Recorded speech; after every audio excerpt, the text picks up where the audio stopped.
ভাই নাগেশ্বরে তোমাদের উদ্ধারের জন্য তোমাদের জন্য মধুমাখা নাম নিয়ে এসেছি, কিন্তু এই নাম নিতে হলে একটা প্রতিজ্ঞা করতে হবে। প্রতিজ্ঞাটা কি? এই নাম নিলে তোমাকে প্রতিজ্ঞা করতে হবে। প্রতিজ্ঞাটা কি? খাবে না মাছের ঝোল, থাকবে না রমণীর কোলে, সদা সর্বক্ষণ বলবে। যখন নিত্যানন্দ প্রভু এই কথা বললেন, তখন এই কলির যুগে এই নবদ্বীপ বাসী বললেন, হায় হায়, এ কি নাম, এত কঠোর নাম, এই নাম আমরা নিতে পারবো। নদিয়াবাসী তখন সবাই ঘরে দরজা দিয়ে দিলেন, কেউ নিলেন না, কেউ নাম নিলেন না। নবদ্বীপের পথে পথে ঘুরছে, কেউ নিলেন না। তখন যখন নিত্যানন্দ প্রভু ওই পথ ধরে হেঁটে যাচ্ছে, নিত্যানন্দ প্রভু দেখলেন সামনে জগাই আর মাধায় যেন মদ তো প্রাণ করে যেন পাগলের ন্যায় বেহুশে পড়ে আছে। আর জগাই মাধায় বলছে, এই নিতাই, এই তোর মাথায় কি রে, তোর মাথায় কি? আমার নিতাই চাকনাবাকে চাচ্ছে না। তখন জগাই মাধায় কি করলেন বাবা, নিত্যানন্দ প্রভুকে আঘাত করলেন কপালে। কপালে আঘাত করে সেই হরি নামে দাঁড়ি নামালেন। যখন নিত্যানন্দ প্রভু কপাল থেকে রোধি হচ্ছে, অর্থাৎ রক্ত হচ্ছে, অন্তর্জামী ভগবান তিনি তো সবই জানেন। আমার ভগবান এহেন ভাব দর্শন করে তিনি রাগান্বিত হয়ে গেলেন। তখন ভগবান গৌর হরি কি করলেন, সুদর্শন চক্রকে আহ্বান করলেন। সুদর্শন চক্র কোথায় আছো, শীঘ্র করে দিয়ে ওই জগায় বাঁধা মস্তক ছেদন করে দেয়। তখনই সেই সুদর্শন চক্র এসে জগায় বাঁধার সামনে ঘুরছে। তখন নিত্যানন্দ প্রভু মাটি থেকে দাঁড়িয়ে উঠে করজোড়ে প্রভুর কাছে বলছে, হে প্রভু, তুমি কি বলে এসেছো আর তুমি কি করছো? আরে হে প্রভু,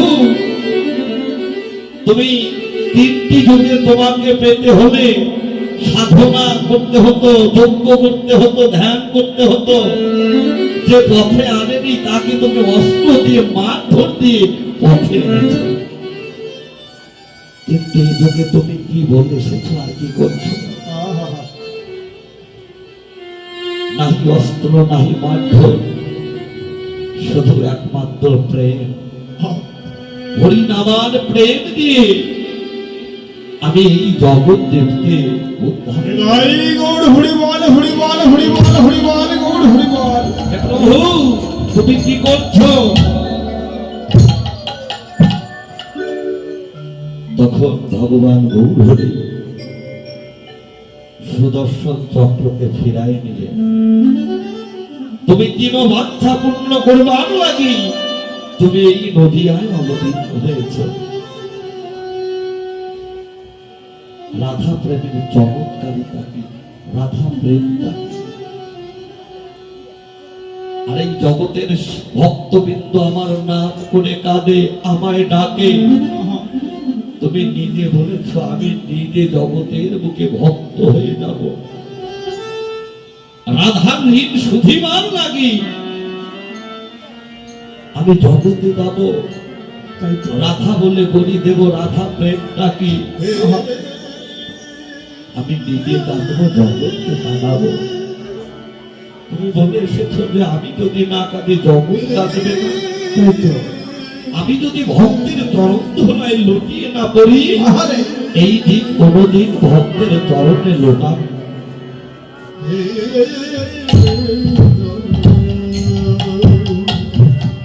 তখন গৌর হরির সেই পুরবের লীলার কথা মনে পড়ে গেল।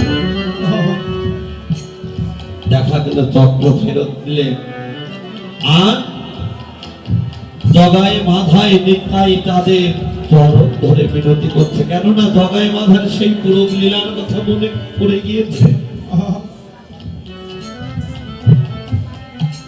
তখন জগাই মাধায় বলছে, ওরে জগাই, ওরে মাধায়, মেরেছিস, তাতে দুঃখ নেই। এই বদলে সুমধুর কৃষ্ণ নাম, হরি নাম একবার মুখে বল না ভাই, হরি বল। তখন সেই জগাই মাথায় নাম গ্রহণ করলেন, এবং আমাদের এ জগতের পরম দয়াল কে বাবা? পরম দয়াল কিন্তু এই জগাই মাথায়। কেননা জগাই মাথায় যদি নিতাই তাদের মাথা থেকে ওই নাম না নামাতে, তাহলে কিন্তু আমরা হতাম না। আমাদের কিন্তু সেই পরম দয়াল জগাই মাথায়। তাই তো। কিন্তু নিত্যানন্দ প্রভুর কাছে গিয়ে বললেন, হে প্রভু, এই জগতের মানুষ তো কেউ নাম নিল না, এই নদিয়াবাসী সবাই যে ঘরে দরজা দিল। বলছে, তুমি কি বিধান দিয়েছ? নিত্যানন্দ প্রভু বললেন, আমি বিধান দিয়েছি, তোমরা খাবে না মাছের ঝোল, থাকবে না রমণীর গোল, সদা সর্বক্ষণ বলবে বদনে বলবে। বলছে, তোমার বিধান তুমি ফিরাই নাও, তুমি আবার যাও, তুমি আবার নবদ্বীপে দাঁড়িয়ে দাঁড়িয়ে গিয়ে বলো, এই ভক্তগণ, হে নদিয়াবাসী, আমি তোমাদের জন্য নতুন বিধান নিয়ে এসেছি। বিধানটা কি? তোমরা খাবে মাছের ঝোল, থাকবে রমণীর গোল। দিবানিশি একবার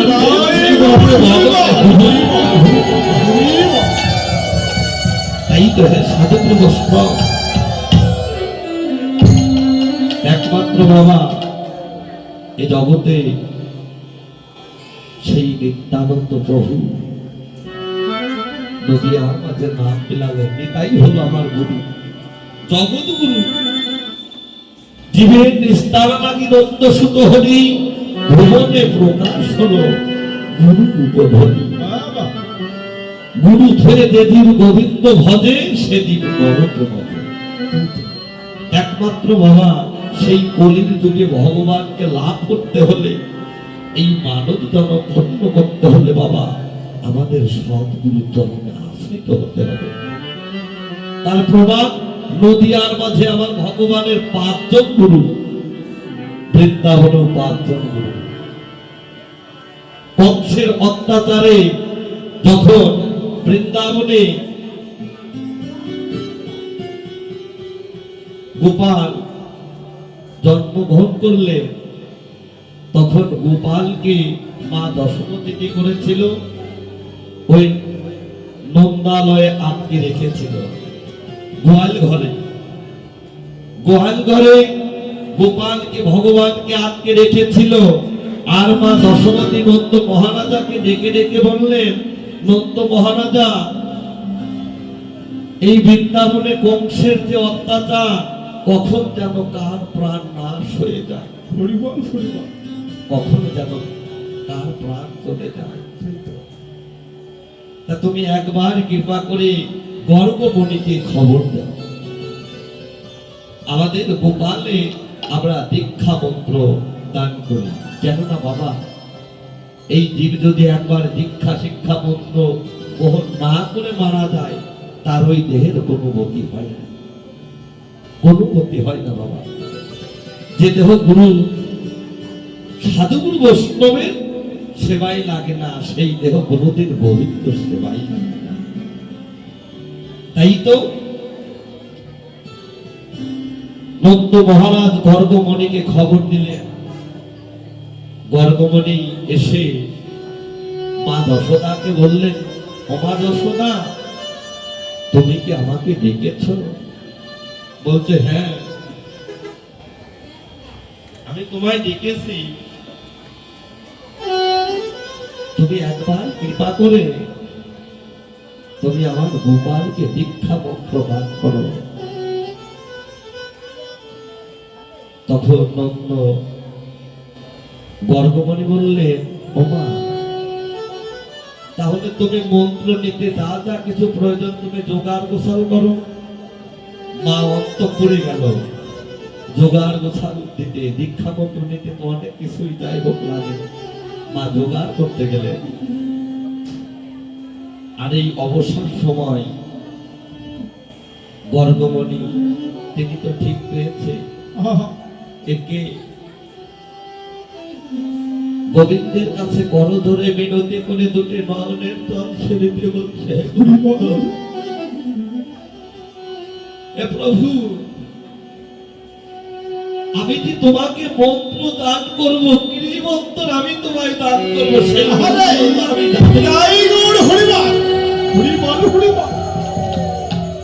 কেননা মা তোমাকে চিনতে না পেরে আমি তো জেনেছি প্রভু, আমি তোমাকে কি মন্ত্র দান করব, সেই মন্ত্র তো আমার জানা নেই। তখন গোবিন্দ বললেন, গর্গমণি, তুমি আমার দিকে এগিয়ে এসে বসো, তোমার কর্ণটা আমার বদনে আমি যে মন্ত্র আমি তোমার কর্ণমূলে দান করব, সেই মন্ত্রই তুমি আবার আমার কর্ণমূলে ফেরত দিবা, ফিরাই দিবা। গোবিন্দ যে মন্ত্র বর্গমণির কর্ণমূলে দান করলেন, বর্গমণি সেই মন্ত্রই আবার গোবিন্দের কর্ণমূলে ফিরাই দিলেন। তখন গোবিন্দ বললেন, বর্গমণি, তাহলে তোমার সঙ্গে আমার সম্পর্কটা কি? আজ হতে তোমার সঙ্গে আমার সম্বন্ধ। বর্গমণি বলছে, হে প্রভু, আপনি হলো প্রভু, আমি আপনার গুরু, আপনি আমার শিষ্য। আমি আপনার গুরু, আপনি আমার শিষ্য। তখন গোবিন্দ বলছে, হ্যাঁ, তুমি আমার প্রভু, আমি তোমার ওই চরণের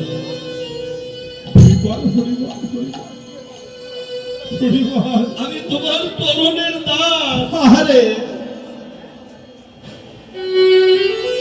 তাহলে তুমি যে আমার প্রভু, গোবিন্দ বলছে, তুমি যে আজ হতে আমার প্রভু, আমি তোমার চরণের দাস। প্রভু, তুমি যে আমাকে মন্ত্র দান করলে, তুমি আমার কাছে কি দক্ষিণা চাও? কেননা মন্ত্র নিলে তো গুরু দক্ষিণা দান করতে হয়, তুমি আমার কাছে কি দক্ষিণা চাও? তখন বর্গমণি বলছে, হে প্রভু, আমি আপনার কাছে এহ জগতের কোন দক্ষিণা আমি চাই না। যদি আমাকে দক্ষিণা দান করতেই হয়, হে প্রভু, আপনি আমাকে এই দক্ষিণা দান করুন, যেন এই যুগে নয়, এই যুগে যুগে আমি যেন তোমার ওই চরণের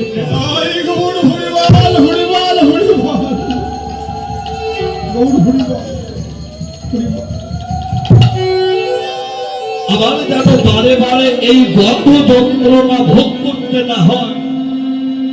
তুমি আমাকে যদি কৃপা করতেই চাও, আমি যেন বারে বারে গর্ভ যন্ত্রণা ভোগ না করতে হয়, আমি যেন তোমার চরণে স্থান লাভ করতে পারি, আমি যেন তোমার চরণের পাশে থাকতে পারি। তখন গোবিন্দ বললেন, তথাস্তু। কিন্তু বর্গমণি, মা যে ইহ জগতের দক্ষিণা আনতে গিয়েছে, তুমি এহ জগতের দক্ষিণাটা নিয়ে যেও, কেননা এহ জগতের দক্ষিণে যদি তুমি না নাও তাহলে আমার মায়ের মনে অনেক প্রশ্ন জাগবে। তাই তো এখানে কি বোঝানো বাবা? দেখেন যে ভগবান তিনিও মন্ত্র দান করলেন, তিনিও মন্ত্র গ্রহণ করলেন, নিজে আচারিয়া ধর্মজীবকে শিখাই দিলেন যে জীব তোমরা আমার হতে ভজনটা শিখে নাও। তাই আজ আমার গৌরহরি সুরধরি তিনি আজও গৌরটি স্মরণ। বাবা সুরধরির তীরে গৌর আমার নাচে ধীরে ধীরে। ওই সুরধরিতে বাবা নাচতে হলেও সেই নাচটা শিক্ষা করতে হবে। সেই সুরধরি বাবা কোথায়? মহাজন বললেন যাহা আছে বিশ্ব ব্রহ্মাণ্ডে তার অধিক অধিক আছে এই দেহ ভাণ্ডে। বাবা সেই সুরধরি কোথায় বাবা? বিশ্ব জগতে এত নদীর নাম আমরা শ্রবণ করছি, পদ্মা, মেঘনা, যমুনা, কর্ণফুলী, ঢলেশ্বরী, ইসামতি ইত্যাদি ইত্যাদি, কিন্তু এই সুরধরি নামে তো কোন নদীর নাম শ্রবণ করি নাই। হরিবল হরিবল নিকাই গৌড় হরিবল গৌড় হরিবল হরিবল হরিবল। আমি তো সেই সুরধরি নামে কোন নদীর নাম শুনি নাই। মহাজন বললেন তুমি কি কোনদিন সাধুর বাজারে গিয়েছো? বাবা তুমি কি কোনদিন ভক্তের সঙ্গ করেছো? কোনদিন গুরু গৃহে গুরু চরণে দেহটা আত্মনিবেদন করেছো? তুমি কেমন করে সেই সুরধরি নদী পাও?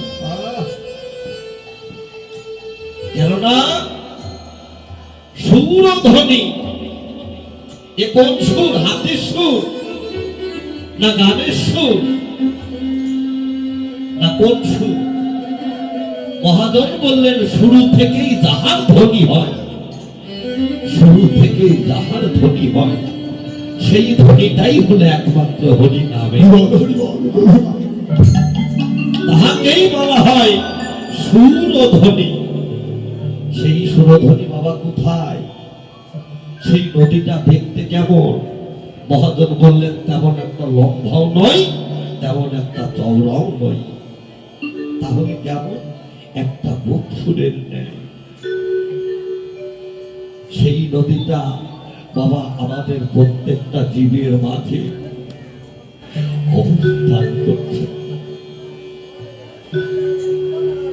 মহাজন বললেন যেখানে জীবের উৎপত্তি সেখানেই জীবের ক্ষয়, সেখানে জীবের ক্ষয়। সেই পথটাকে যদি একবার গুরু কৃপা বলে কেউ ভজন করতে পারে,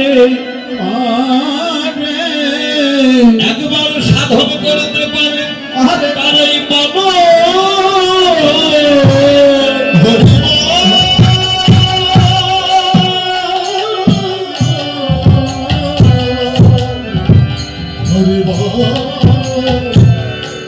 জগতে তার মানব জনম ধন্য হয়। মহাজন বললেন যে পথেতে আসে মানুষ আবার সেই পথেতেই যায়, সেই পথটাকে একবার সাধন ভজন করলে এই জীব পক্ষ পদ লাভ করিতে পারে। বাবা জগতে আমরা আসার পথ সবাই চিনি, জগতে আসার পথ আমরা সবাই, কিন্তু যাওয়ার পর জগতে কয়জন চিনি? জানি যেদিন প্রাণ পাখি উড়ে যাবে তার জন্য কাঁধে গুলো বড় হরি হরি বল বলে ওই শ্মশান ঘাটে রেখে আনবে। কিন্তু বাবা তাতে কি এই দেহের উদ্ধার হলো? তাই তো মহাজন বললেন যেখানে জীবের উৎপত্তি সেখানেই জীবের ক্ষয়। সেই পথটাকে যদি গুরু কৃপা বলে কেউ ভজন সাধন করতে পারে তার এই মানব জনকটা বাবা ধন্য হয়, তার বারে বারে আসতে হয় না। তাই সেই সুরধনির তীরে আমার গৌর হরি বদনে বল হরিবল হরিবল বলে ধরিয়া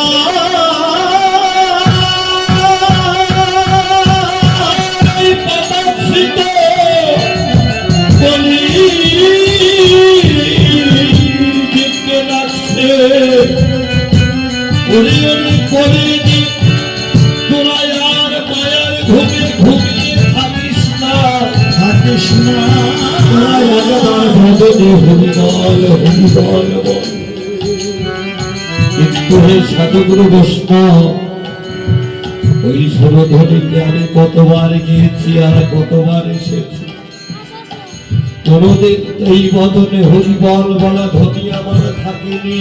বলো না, এই তো মহাজন বললে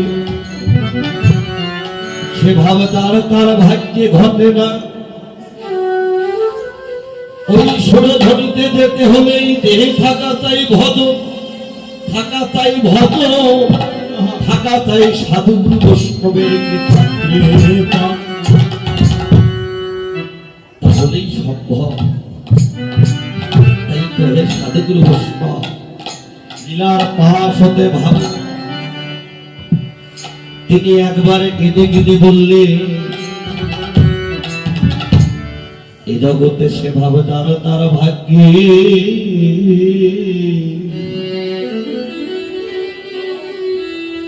ওরে ঘটে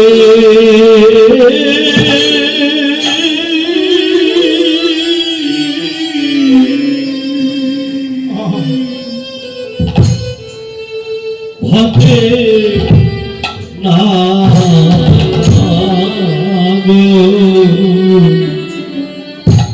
এ জগতে সে ভাবে যারে তার ভাগ্যে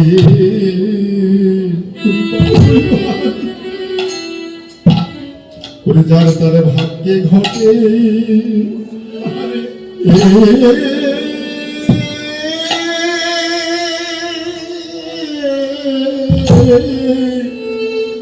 সে ভাব ঘটে ঘটে না রে।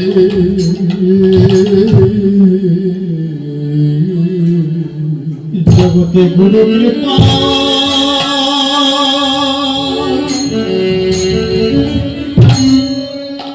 জগতে গুরু কৃপা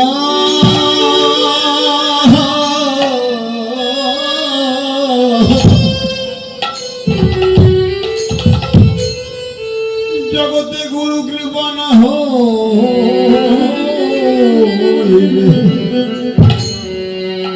সে ভাববার তার ভাগ্যে যার তার ভাগ্যে ঘটে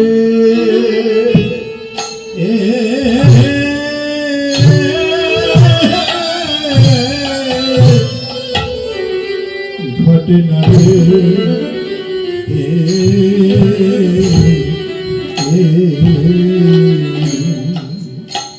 ও তার গুরু কৃপা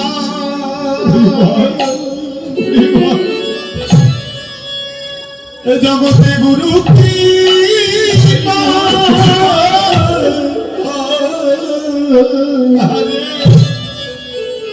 এ জগতে গুরু কৃপা না হো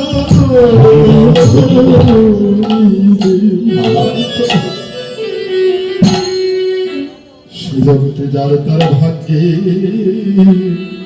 সে ভাব ঘটে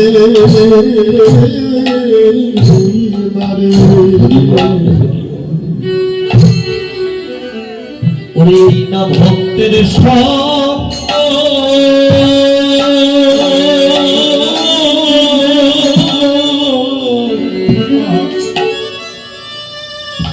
ওরে না ভক্তের সঙ্গ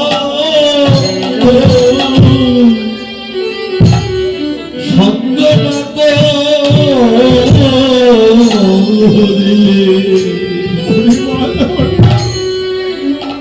সে ভাব যার তার ভাগ্যে যার তার ভাগ্যে ঘটে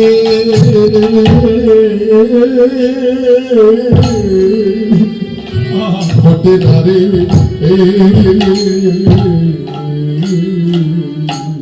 জগতে সাদর সঙ্গ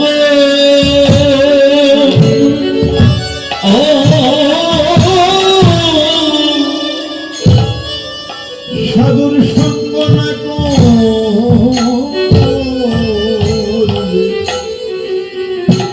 সে ভাবনার তার ভাগ্যে যার তার ভাগ্য ঘটে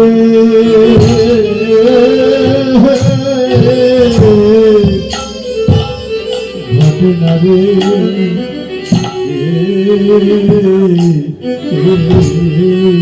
ওরে একেবারে হরি বলে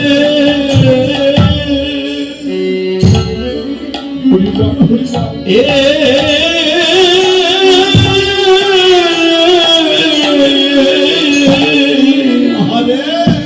ওরে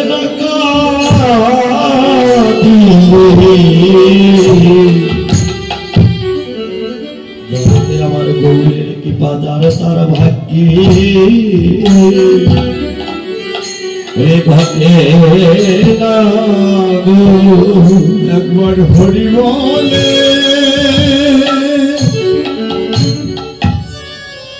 একবার হরি বলে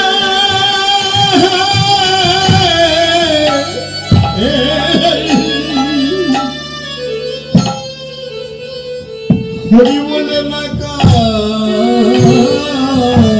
দিলে তার ভাগ্যে যার ভাগ্যে ঘটে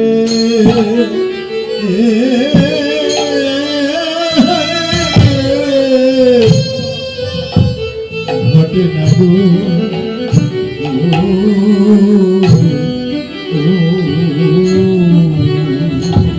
ওরে দুটি নয়নে জলে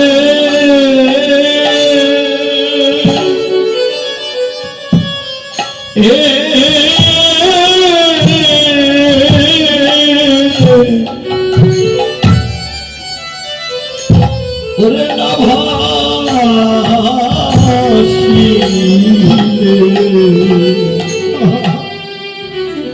জগতে আমার গৌরের ঠিকাদার তার ওরে ঘটে না গো। ওই একবার নয়ন হরি হরি হরি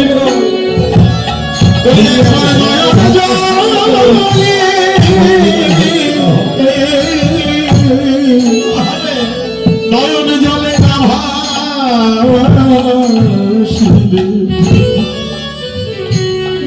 সে ভাব যার তার ভাগ্যে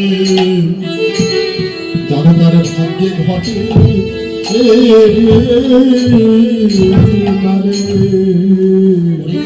সাধুর বৈষ্ণবের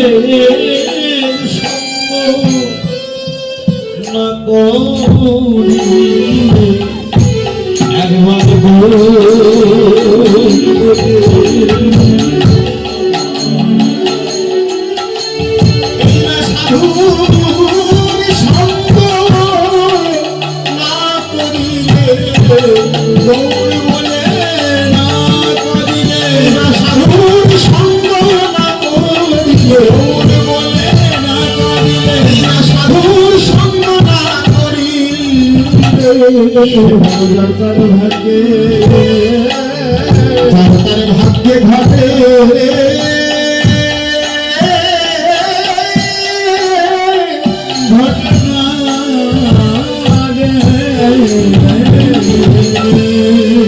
মহাজন বললেন ভক্তের সঙ্গ না করিলে এই সাধু সঙ্গ না করিলে হরি বলে না কাঁদিলে প্রাণ গৌর বলে না ডাকিলে বাবা এই জগতে আমার ভগবানের বিপদ ভাগ্যে ঘটে না। কেননা এই হরি বলে কাঁদা গুরু বলে কাঁদা সবাই কি কাঁদিতে পারে? হরি বল মানে কি? হরি নাকি একমাত্র জীবের বলাবল সম্পদ। হরি বল মানে বলা যায় 0 পয়েন্ট, হরিবল মানে বলা যায় একটা শূন্য, হরিবল মানে বলা যায় বিন্দু। এই যে বিন্দু রূপেই নাকি এই যে হরিবল হরিবল হরিবল বহু হরিবল। তা সেই বল বস্তু যদি বাবা আমার না থাকে এ জগতে, সে কি কখনো হরিবল বলে কাঁদতে পারে? কেননা কানাও তো জগতে বহু প্রকার। এই ভক্ত সঙ্গের বাজারে বসে কেউ কাঁদে নিঃস্বার্থে, গুরু চিন্তা করে, ভগবানের চিন্তা করে কাঁদে। আবার কেউ কাঁদে, আহারে আমি আমার আপন জনকে হারিয়েছি,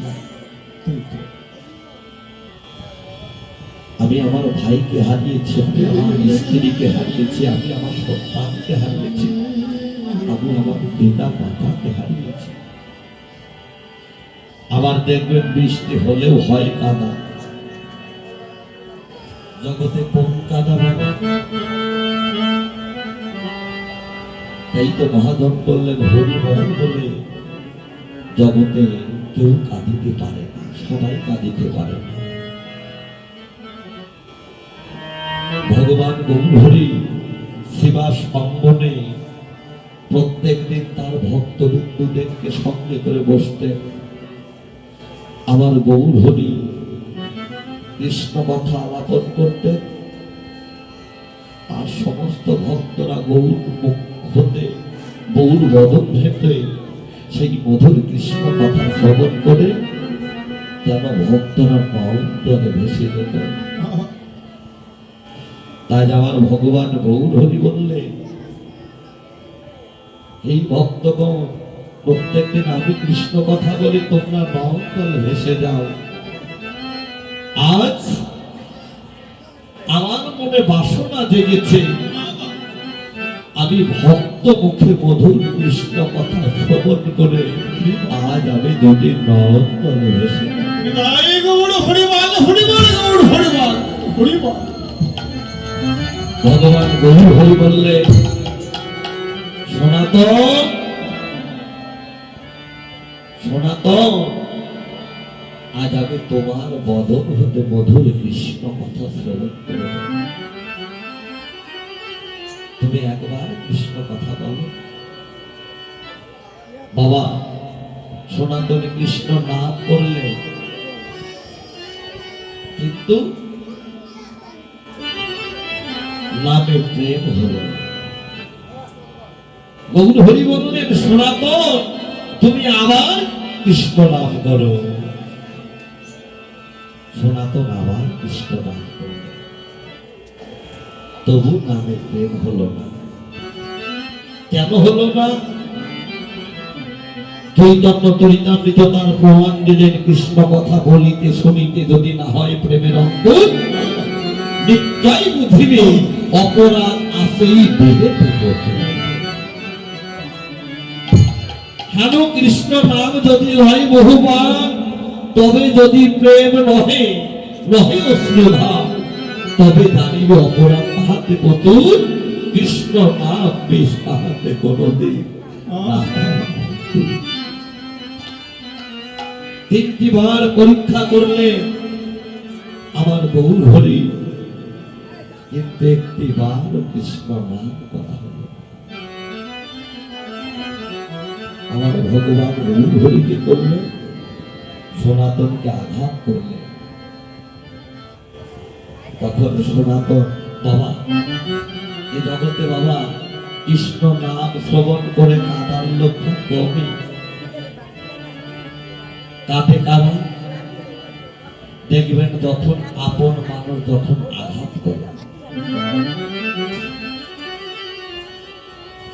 কেননা দুঃখ না পেলে তো কখনো বাবা সেই কষ্টটা অনুভব করা যায়। যখন আমরা মহা বিপদে পড়ি, মহা কষ্টে থাকি, তখনই কিন্তু আমরা প্রভুকে স্মরণ করি। তাই তো সনাতনকে যখন আঘাত করলে, তখন সনাতন দুটি নয়নের জল ছেড়ে দিয়ে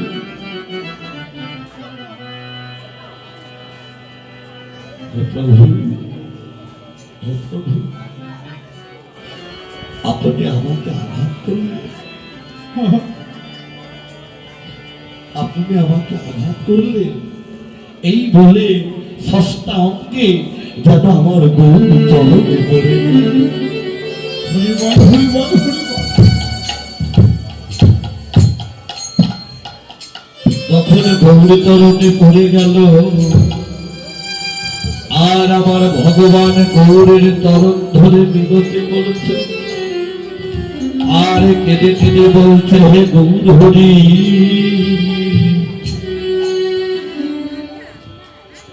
কেননা আমি এমন যাগযজ্ঞ দেহ পেলাম,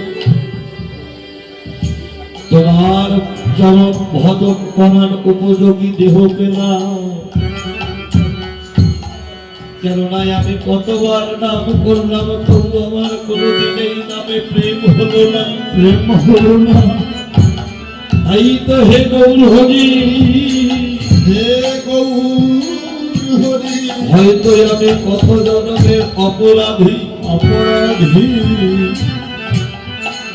আমি যে কোনোদিন সাধুর সঙ্গ করি না, আমি যে কোনোদিন ভক্তের সঙ্গ করি নাই, করি নাই। এই তো হে গৌর হরি, প্রভু তোমার চরণ ছাড়াই আমার,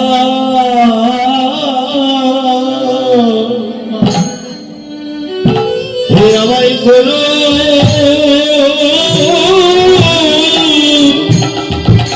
করুণা গো, প্রভু গো,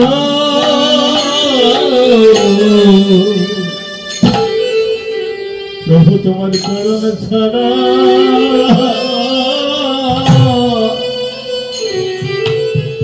আমায় করো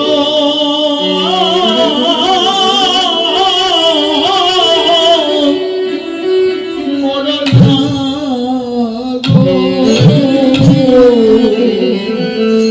হে গৌর হরি,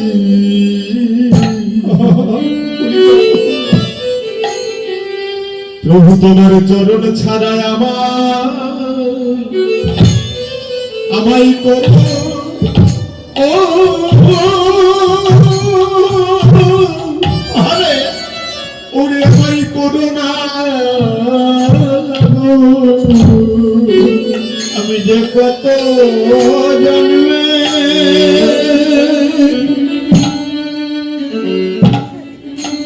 আমি কত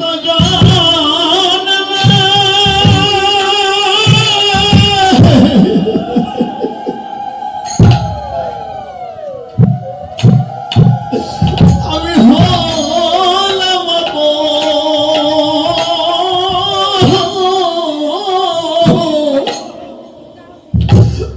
অপরাধী, গৌর হে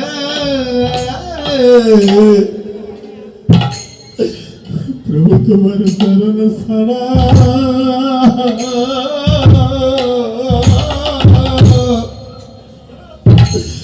আমায় করো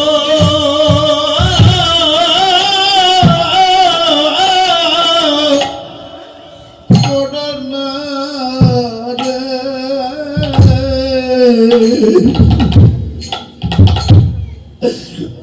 আমি কত জন্মে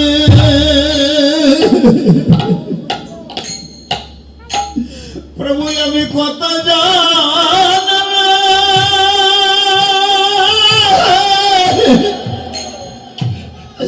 ওরে হলাম অপরাধী, প্রভু গো, প্রভু তোমার চরণ ছাড়া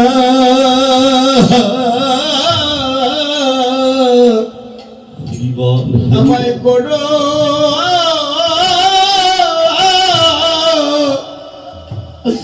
করুণা গো।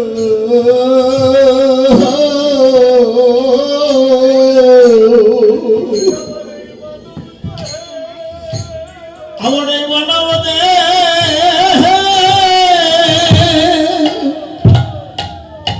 আমারে মানব দেহে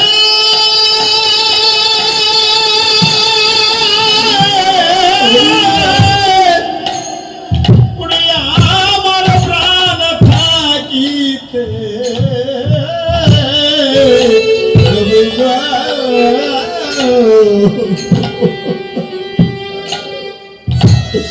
তুমি তোমার চরণ ছাড়া আমায় পড়ো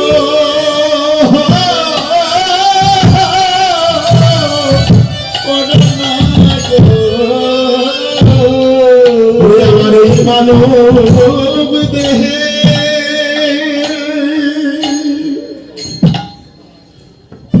ওরে আমার এই মানব দেহে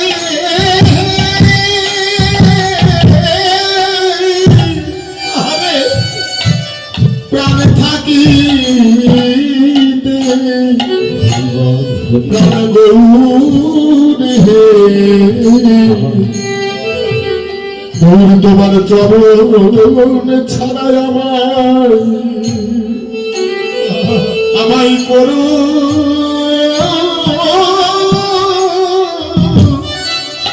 আমায় করো না আমি যে তোমার ওই চরণে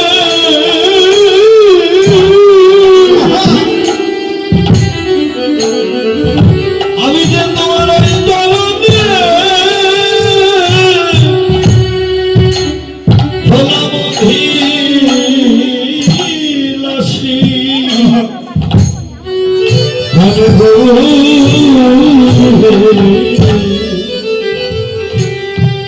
তোমার চরণ ছাড়াই আমি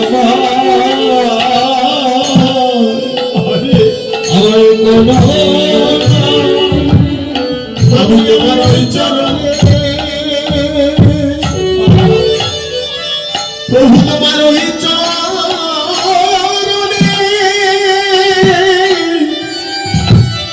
হলাম অভিলাষী প্রাণে গৌরে গৌরী তোমার চরণ ছাড়াই আমায় করো আমায় করো না কেন আমি তোমার ওই চরণ বলো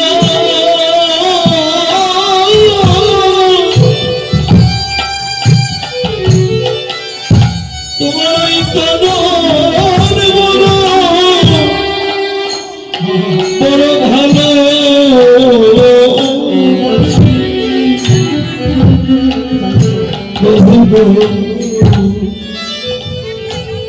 প্রভু তোমার চরণ ছাড়াই আমার প্রভু তোমার চরণ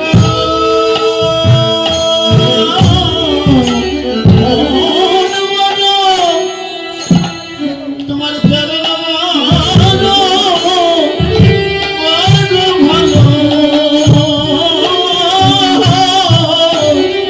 ভালোবাসি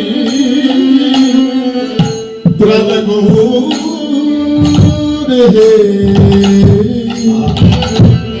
প্রভু তোমার চরণ ছাড়াই আমায় করো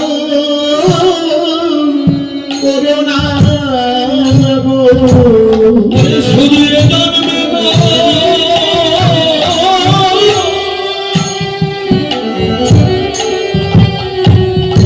শুধু জন্মে নয় প্রতি জন্মে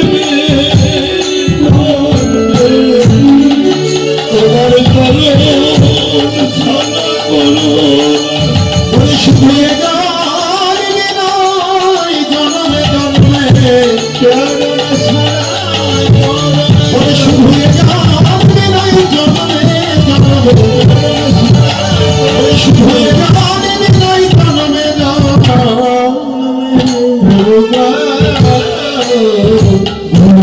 চরণ ছাড়াই আমায় করো